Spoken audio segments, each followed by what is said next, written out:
Hitler's buried secret.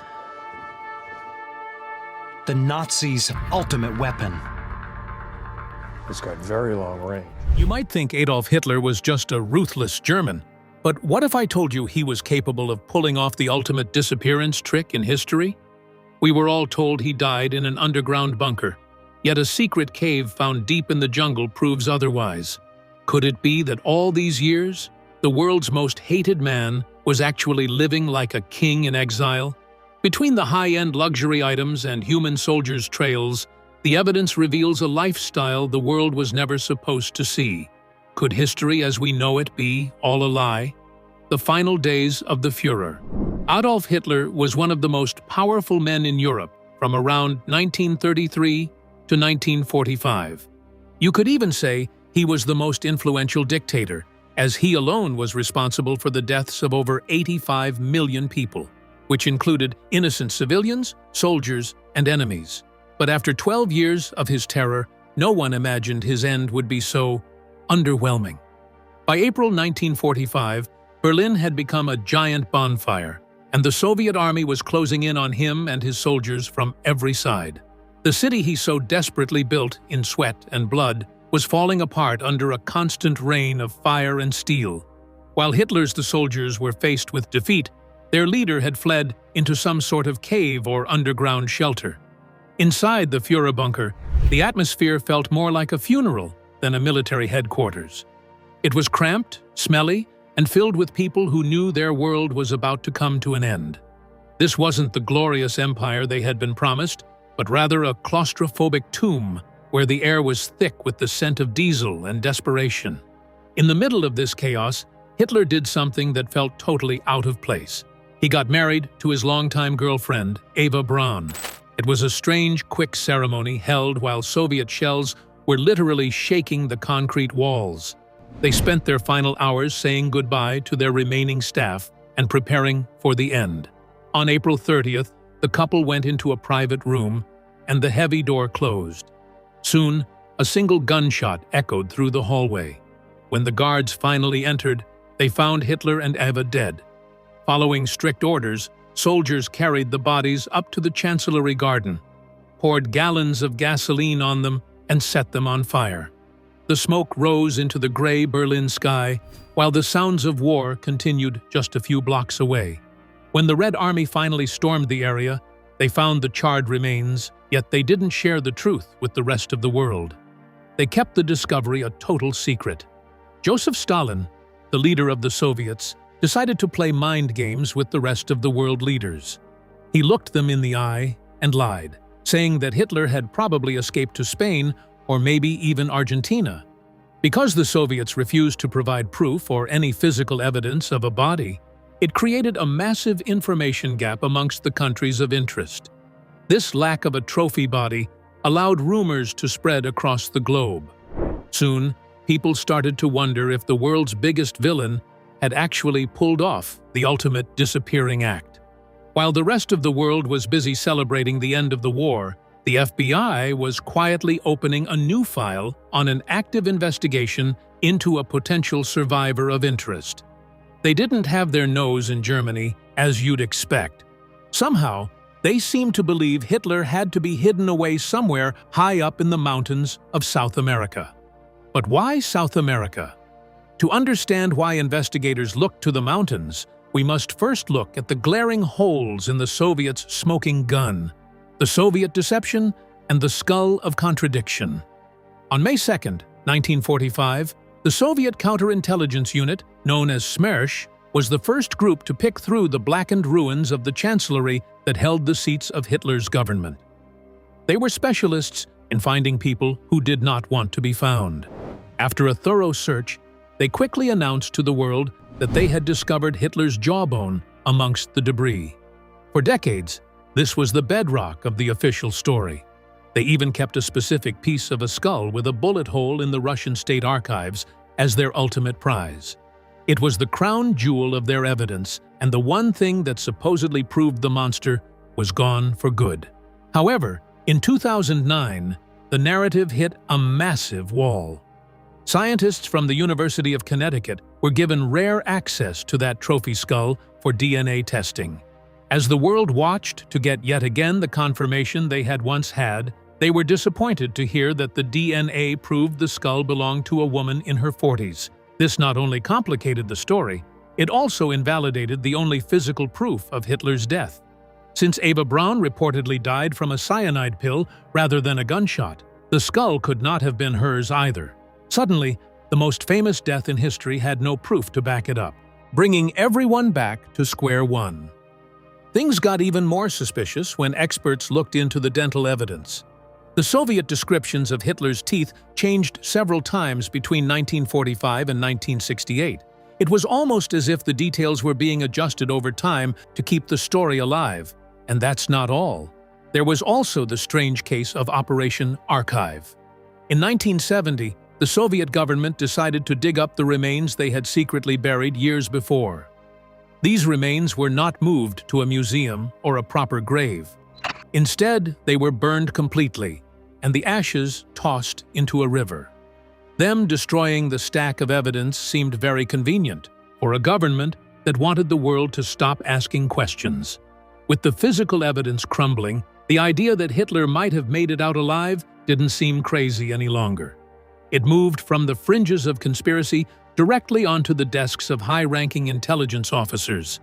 They began to look at the gaps in the Soviet story and realized that the proof was mostly based on trust that was undoubtedly in short supply during the Cold War. They started to consider the possibility that the bunker was just a diversion or a carefully staged exit. If Hitler didn't die in that bunker, he needed a way out, and the Nazis had spent years building a rat line that led to the edge of the world. The Nazis really did build rat lines during and after World War II in case Nazi officials or war criminals needed to escape, and this route led mainly to South America. As the Reich crumbled, a fleet of submarines known as the Ghost Convoys slipped out of Norway under the cover of a massive distraction. These were not regular military missions meant to win a war that was already lost. They were exit strategies for the highest-ranking members of the party. Months after the world thought the war was over, two German U-boats, the U-530 and U-977, suddenly surfaced off the coast of Mar del Plata, Argentina. Their appearance shocked the international community. The crews looked exhausted, and the ships were clearly battered by the rough Atlantic waters. When Argentine officials boarded the vessels, they found something very strange. The logbooks had been completely cleared. Every page that could have told where they had been or who they had been carrying was gone. Even the cargo holds were empty. It was as if the entire history of their journey had been erased by someone who knew their way around the submarine. In no time, rumors of a secret Grey Wolf protocol began to circulate among intelligence agencies. This theory suggested that some U-boats were modified to be high-speed passenger transports that weren't built for war, but for moving people quickly while being discreet. These boats needed places to refuel on their long journey across the South Atlantic. Evidence later pointed toward secret ports in the Canary Islands. These islands were the perfect middle ground between Europe and South America, serving as a normal gas station for the Nazi elite who were trying to disappear into the Southern Hemisphere for good. This network allowed them to bypass traditional travel routes and move undetected. On the ground in Argentina, local police began filing some very interesting reports. They described seeing unmarked rubber dinghies landing on secluded beaches in the middle of the night. These were not fishermen or tourists. These were coordinated landings in the desolate regions of Patagonia. Even J. Edgar Hoover, the head of the FBI, was paying close attention. Declassified memos show that Hoover was receiving tips about a high-value passenger landing in South America, and he wasn't about to let such information pass him by. He tailed the passenger with intense interest, so much that these files were kept active for decades even after the war ended. The evidence of these submarines and the midnight beach landings point to a professional escape that didn't just seem like a desperate run for cover. It was a well-funded plan, executed with military precision. If these men were landing in Patagonia, they were not planning to stay on the beach. They needed a home and a safe place away from the rest of the world. This trail didn't end at the shore. It moved inland toward a massive, impenetrable wilderness designed for a person who wanted to be forgotten, someone like Hitler. The destination was a place where German was spoken more than Spanish, a perfect place for none other than the German dictator. Carlos de Bariloche. A lot of Nazi soldiers and war criminals who successfully escaped through the rat lines eventually settled in San Carlos de Bariloche, Argentina. For the Nazi elite who managed to escape Europe, this place was more than a hideout for them. The architecture, the cold mountain air, and the thick pine forests felt exactly like the home they had left behind. It was a Bavarian paradise where they could stop looking over their shoulders and start living like royalty again.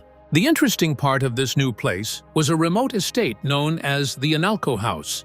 In a place not so seen on the shores of Lake Nahuel Huapi is a luxury property that some say almost resembles Hitler's famous mountain retreat in Germany, the Berghof. It was a massive complex designed for high-level security and had its own watchtowers, self-sufficient farms to provide food without needing outside deliveries, and even a private airstrip. No one could access it by land as it was nearly impossible. If you wanted to get to Inalco, you usually had to arrive by boat across the freezing waters of the lake. This made any surprise military raid or kidnapping attempt almost out of the question. Migrating to this totally new country was made possible by a massive network of support. Thousands of Nazis utilized travel documents provided by the government of Juan Perón to seamlessly blend into the Argentine middle class. It is widely believed that Perón's administration received millions in Nazi gold and stolen assets in exchange for providing this sanctuary. This created a thriving German colony where people spoke the language, ate the food, and followed the customs of their homeland without any fear of the law. Throughout the 1950s, local residents spoke about a distinguished elderly German man who lived in extreme seclusion. He was rarely seen, yet when he was, he carried himself with an authority that made it feel he was someone of great importance. Living in a mansion on a lake sounds like the perfect retirement, yet the world was changing. By the end of the decade, Israeli intelligence agents, known as the Mossad, were beginning to track down war criminals who had fled to South America. If the most famous man in the world was actually living there, a house with windows and a front door was a death trap.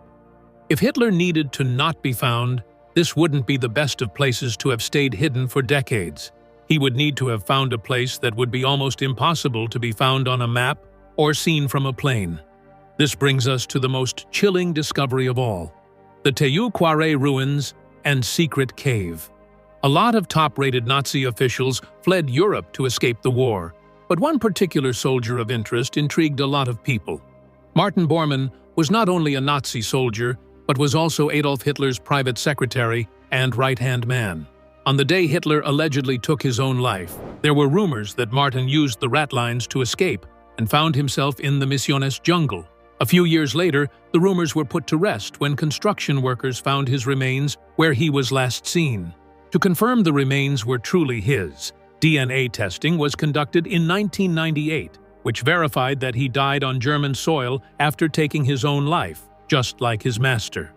But just like the inconclusivities that popped up when it came to Adolf Hitler, some people weren't buying it. Just as some people felt Hitler must have escaped, they thought the same for Martin. In 2015, an archaeological team from the University of Buenos Aires, led by Daniel Schavelson, decided to find the truth and the possible hideout of Martin Bormann. Deep in the Misiones jungle, right near the border of Paraguay, they stumbled upon something that felt completely out of place. They found a stone complex buried under decades of thick vines alongside walls that were 3 feet thick and built with European stone masonry. It looked so much like pieces of Germany found their way in the middle of a tropical rainforest. Not only that, the spot seemed to have been chosen for a very specific reason, because it's near a point where 3 different countries meet. It was the ultimate escape hatch for someone who needed to leave without being found.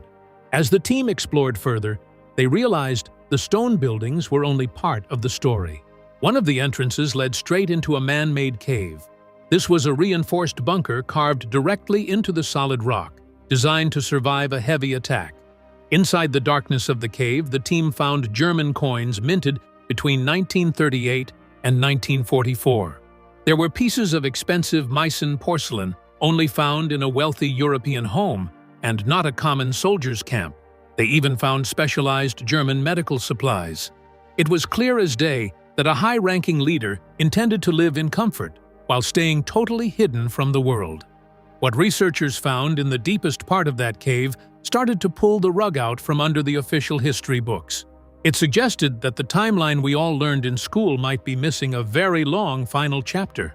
This discovery forced everyone to reconsider the possibility that Adolf might actually have fled Berlin, leaving everyone's jaw on the floor. Even though no one explicitly had proof that Adolf could have found his way into the jungle and settled here, it did leave room for thoughts and theories to fly. It left a lot of people wondering why he would leave a beautiful lakeside mansion like the Analco house to live in a hole in the ground. But it could just be the fear of getting caught like the rest of his soldiers who were caught and then executed. Just like in 1960, when Israeli agents tracked down and captured Adolf Eichmann right in the middle of an Argentine street. This event changed everything for the Nazis in hiding. They realized they were no longer safe in the open. The paranoia must have been overwhelming, making them trade their luxury estates for reinforced underground bunkers where nobody could snatch them in the night.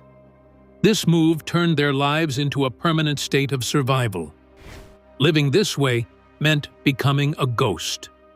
A lot of these Nazi soldiers had to stay silent and invisible while the rest of the world moved on. If this cave truly was his final home, it raises a massive question about how he managed to stay under the radar for so long. How could a man this famous live for years without being caught by any government? The answer lies in the declassified FBI files that the American government kept hidden for over 70 years. Hoover's Secret Search. For a long time, the public believed the mystery of Adolf Hitler's death ended in 1945. But all that changed when the Freedom of Information Act allowed thousands of pages of secret FBI files to see the light of day. These were not ordinary dusty old notes. They were active investigation logs that had been kept under lock and key for over 70 years. One of the most shocking pieces of evidence is a report called Document 74.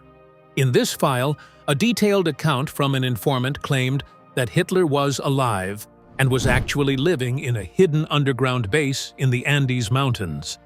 It seems crazy to think about now, yet J. Edgar Hoover didn't treat it like a joke. He was the head of the FBI, and a man who was famous for being very skeptical. Despite what the government told the newspapers, Hoover spent years tracking these leads. He clearly felt there was enough smoke to keep looking for a fire. The investigation took agents all over South America, and one of the strongest leads came from Brazil, in a place called Mato Grosso. The files describe a man living there under the name Adolf Leipzig. People in the area noticed him, and his description matched the missing dictator perfectly. Today, researchers use these declassified memos to map out the old Nazi escape routes with incredible detail. They look at where these people stayed, who they talked to, and how they moved between countries without getting caught. The people who provided this information were often terrified informants who had seen something that didn't add up. Some were even former members of the German military who felt they could no longer keep the secret. Thinking about it now, why would the United States or other governments let someone like that stay free? Some historians take it all back to the Cold War. During that time, the race for technology and intelligence was so intense that some officials might have looked the other way in exchange for high-level secrets. It was a dark period of history where the rules of right and wrong were often ignored for a strategic advantage. This created a perfect environment for someone to vanish into the background and live out their days in total silence. The most interesting part of these files is the timeline. The reports do not stop in the 1940s or 50s. Many of the most credible leads point toward the early 1960s as the actual end of the story. If this is true, it means the world's most wanted man was never caught and simply died of natural causes, which would mean he lived a full life long after the fires of Berlin had been put out. But if he lived on, what happened to the body then? The 2018 French study. In 2018, the world witnessed history take place, as it got a major reality check. For the first time since the war ended, Russia opened its secret vaults to a team of French medical detectives. Leading this group was Professor Philippe Charlier, who was jokingly called the Indiana Jones of graveyards because of his specialization in solving cold cases from the past. He was given something no Westerner had seen in decades, which were the actual teeth and jaw fragments of Hitler found in the ruins of Berlin. This was the moment everyone had been waiting for to finally put the rumors to rest. The team performed a very deep analysis and found something strange called blue tartar on the dental bridges. They noticed a blue tint, which was as a result of a chemical reaction that happens when metal meets cyanide. It was a strong sign that the person had taken a cyanide pill at the moment of death. They also looked for tiny food remains stuck in the dental work. Even after 70 years, they could not find a single fiber of meat. This detail perfectly matched the fact that Hitler was a strict vegetarian. Because of these specific findings, Charlier announced that the teeth were unquestionably those of the dictator, and that he definitely died in 1945. While that sounds like a total shutdown of the escape theories, it actually created a massive conflict. If science proves that he died in Berlin, what were those Nazi coins and German medical supplies doing in a jungle cave thousands of miles away? This is where it gets a bit complicated. Some people believe in the double theory. They suggest that a man named Gustav Wehler, who looked almost exactly like Hitler, was used as a decoy. The theory is that the real dental work was removed from the living leader and placed into the mouth of a corpse to trick the Soviet investigators. Now, while that might sound absurd and almost made up, it's not far-fetched considering how incredibly deceptive the Nazis were known for being. A dental swap would have been a clever way to provide the world with a smoking gun, while the real person slipped away in the dark. This creates a tug-of-war between the lab results and the physical artifacts found in South America. One side has the microscopic proof, while the other has the FBI files and the hidden bunkers. You have to wonder if science was looking at a masterpiece of staging rather than a real ending. To get to the bottom of the truth, we must look at the psychological profile of the man himself. Would Adolf Hitler, the world conqueror, have ever chosen to end it all or slip away only to hide in a cave over a bunker? To understand if he really ran away, we have to look inside his head. Hitler was a man who did not think like a normal person. He had a massive ego and believed he was a chosen leader who could never truly be defeated. To him, his legacy was everything and had what many call a Messiah complex. He truly believed he was destined to bring about a Fourth Reich, a new empire that would rise from the ashes of the old one. If you think you are a living God, you do not usually give up easily. You look for a way to survive so you can fight another day. He was also obsessed with history, especially people like Napoleon. He knew that Napoleon had been sent away to an island and then came back to lead again. In his mind, a temporary escape to South America might have looked like a strategic move, rather than a surrender. It was a calculated choice for someone with endless stolen wealth and a fleet of submarines at his disposal. Choosing to end it all in a basement seems unlikely when you could live in a hidden palace across the ocean.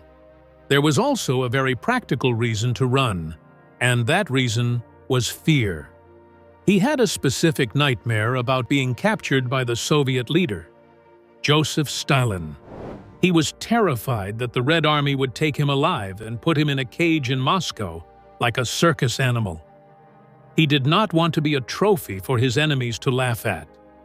This fear of the cage was a huge motivator. If he could avoid that fate by slipping through a secret tunnel and boarding a boat, he would have taken that chance in a heartbeat. Look at the people who were closest to him. His right-hand man, Martin Bormann, vanished into thin air after the war ended. For years, people thought Bormann had died in the streets of Berlin, yet there were rumors of constant sightings of him in South America for decades. If the people running the government were all disappearing at the same time, it suggests a group effort to get away. This mystery has served a dark purpose for a very long time. It has kept the legend of the dictator alive and given hope to people who still follow his twisted ideas.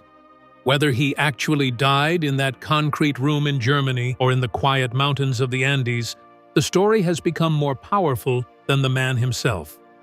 The hunt for the truth is not about gossip, but about making sure we know exactly how the story ended so it can never happen again.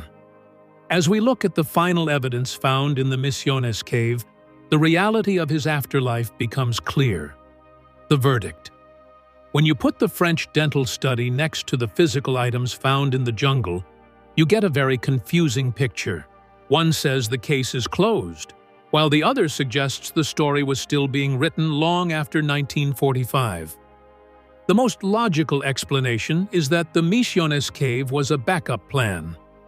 The Nazi leadership was famous for having multiple exits for every situation. This secret base was a contingency plan that was definitely used by high-ranking officials, even if the dictator himself never set foot inside. It shows that the escape routes were not just rumors. They were real, functional hideouts built with massive amounts of money and effort. Some believe the cave became a shrine, with porcelain pieces and coins left as offerings by followers. If he had lived there, his remains may have been cremated to avoid capture. Turning a body to ash would leave little trace, preserving mystery.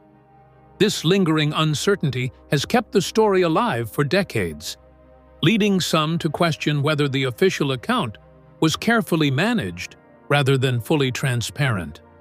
We need to separate speculation from declassified evidence now revealed. The truth matters, and the cave symbolizes a failure of justice. It reflects how some criminals may have escaped consequences hidden from history. The scale of building a remote stone structure suggests careful planning, not chance. The declassified files matter because they reveal authorities knew about these sites while assuring the public it was over. That gap fuels the mystery and demands a fresh look at evidence. The cave is empty now, but its long-kept secrets are finally emerging. What do you believe? Did those teeth found in Berlin prove the bunker was the end? Or do the artifacts in the cave tell a completely different story? Let us know in the comments below. Please don't forget to like, subscribe, and hit that notification bell so you never miss any of our videos. Thanks for watching.